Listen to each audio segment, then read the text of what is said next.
اعوذ باللہ من الشیطان الرجیم بسم اللہ الرحمن الرحیم الفصل الثانی دوسری فصل ہے عن ابن عباس قال قال رسول اللہ صلی اللہ علیہ وسلم یؤذن لکم خیارکم ولیؤمکم قرآؤکم رواہ ابو داود۔ حضرت ابن عباس رضی اللہ تعالیٰ عنہ نے فرمایا کہ رسول اللہ صلی اللہ علیہ وسلم نے ارشاد فرمایا تم میں سے بہترین لوگ اذان دیں، بہترین لوگ اذان دیں اور تمہاری امامت قاری لوگ کریں۔ مؤذن جتنا پرہیزگار، متقی، نماز کا جاننے والا ہوگا اتنا بہتر ہے، کیونکہ اسی بندے کے سر پر ہماری نمازیں، ہماری سحریاں، ہماری افطاریاں، کھانا پینا اور اذان وابستہ ہے۔ آدمی جتنا اپنی نگاہ کو، اپنے کردار کو سنبھال کے رکھتا ہے، اللہ تعالیٰ اس بندے کی شخصیت میں اتنا اپنا کرم اور فضل عطا فرما دیتا ہے۔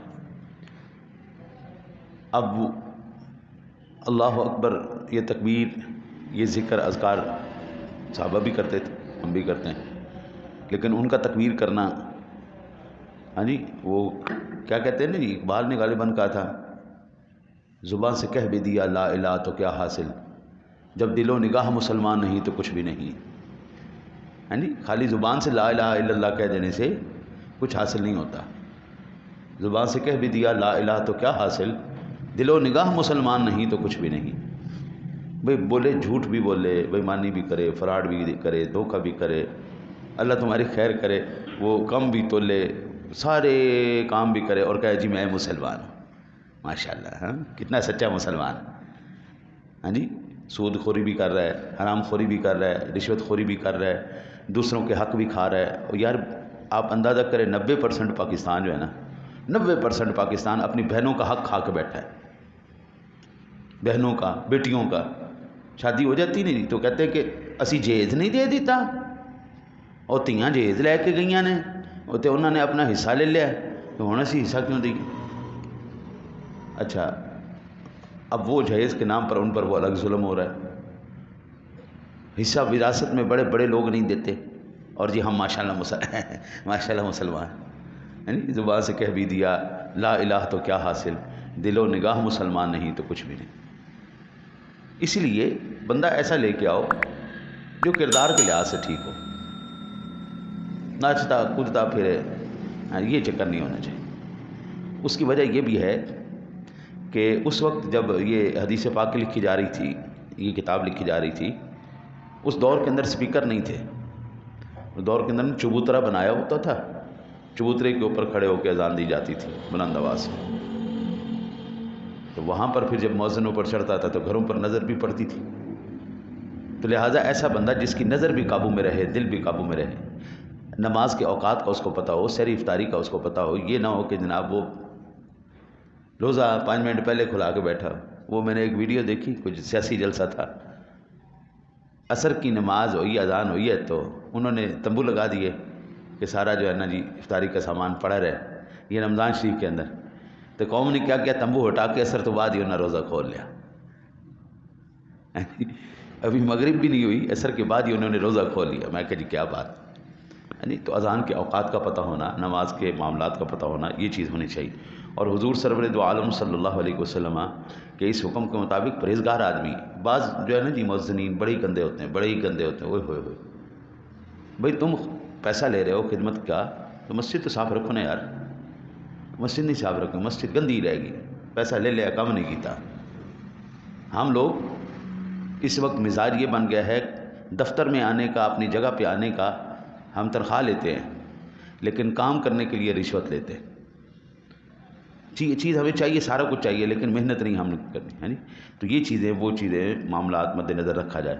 پھر حضور نبی اکرم صلی اللہ علیہ وسلم نے ارشاد فرمایا وَلِيَؤُمُّكُمْ قُرَآؤُكُمْ، اور تمہاری امامت قاری لوگ کریں۔ ہماری قوم کو بھی چاہیے کہ کم از کم اس بات کا خیال رکھے کہ آپ کا امام آپ کا مؤذن جب اذان دے اور جب قرآن پڑھے، ان کو یہ قرآن آنا چاہیے. ہمارے علاقوں میں اکثر میں نے جگہ پہ دیکھا، اکثر اذان دینے کا بڑا شوق ہے. آئے ہائے ہائے، آپ کہنا جی آپ میں سے کون اذان دے سکتا ہے؟ 8 10 12 بندے ہاتھ کھڑا کر دیں گے، میں دے سکنا جی، میں دے سکتا. لیکن اذان دینے کے لیے ان سے جب تلفظ یہ سنا جائے، ان بیچاروں کو نہیں پتہ ہوتا اذان دینی کیسے. یہ تو ظلم جو ہوتا ہے، یہ تو ایک دفعہ کوفت ہوتی ہے، ایک دفعہ ظلم ہوتا ہے. ہماری مساجد کے اندر ایسے بندے مقرر ہیں 10 10 20 20 سال سے، جن کو اذان نہیں دینی آتی پھر بھی اذانیں دیے جا رہے ہیں. ابھی اللہ تعالیٰ معاف کرے، اللہ یا اللہ معاف کریں. اللہ اکبر، اللہ اکبر ہو رہا ہے جی، ماذ اللہ تھوڑی خیر کرے. اور سال ہا سال سے یہ ظلم ہو رہا ہے، سال ہا سال سے ظلم ہو رہا ہے. وہ پورے علاقے کے اندر کوئی بھی بندہ ایسا نہیں ہے یار اس کو شوق ہے تو اس کو پڑھا بھی دو نا یار، اس کو پڑھا بھی دو نا. ہم کہہ دیں نہیں نہیں اس بندے نے شوق بڑھا ہے جی، شوق بڑھا ہے، تو سکھاؤ نا یار اس کو. یہ کون سے ایسے الفاظ ہیں جو یاد نہیں ہو سکتے؟ یہ کون سی ایسی اللہ تعالیٰ کے بارگاہ کے اندر وہ بندہ تمہیں بلا رہا ہے، پکار رہا ہے، کم از کم اس کی پکار تو ٹھیک ہونی چاہیے یار. صحابہ سارے اذان نہیں دے سکتے تھے، ایمان سے بتائیں، لیکن حضور نے حضرت بلال کو کیوں مقرر کیا؟ نمازیں سارے پڑھا سکتے تھے مختص. کیا حضور نبی اکرم صلی اللہ علیہ وسلم کے مرض وصال کے اندر حضرت علی نہیں تھے، عمر، عثمان غنی، یہ سارے صحابہ نہیں تھے؟ لیکن حضور نے صدیق اکبر کو امام بنایا. یار یہ باتیں پتہ نہیں کیا ہے، ہماری قوم سمجھ سے باہر ہے. جب اللہ کے رسول کا حکم آ گیا تو آپ لوگ خدا کے واسطے مجرمانہ خاموشی نہ اختیار کیا کریں، کم از کم بولا کریں یار. اذان ٹھیک دینے والا رکھو یار، جس کی اذان ٹھیک ہو یار. قرآن صحیح پڑھنے والا رکھو یار، جو قرآن صحیح پڑھتا ہو. قرآن پہ بھی ظلم ہو رہا ہے، اذان پہ بھی ظلم ہو رہا ہے، تو پھر حالات اللہ کے فضل سے ہم نے اس سے زیادہ ظلم رکھا ہے. اسی بھی کرنا ٹھیک ہے مولوی لگا رہے بس، سانو 4 رکعتاں پڑھاتے سلام پھراتے، سانو جان دے تو ہاں جی، سانو بھی بس آؤ نسو 4 رکعتاں پڑھو تو پڑھ کے آؤ جاؤ. ایسے نہیں کرو یار، خدا کے واسطے. اگر آ ہی گئے ہو نا تو اب رحمت لے کے جاؤ، اب فضل لے کے جاؤ، کرم لے کے جاؤ، اس سے کچھ مغفرت بخشش کا سامان لے کے جاؤ. اللہ سے دعا ہے اللہ آپ کو مجھے عمل کی توفیق عطا فرمائے. اللہم صلی علی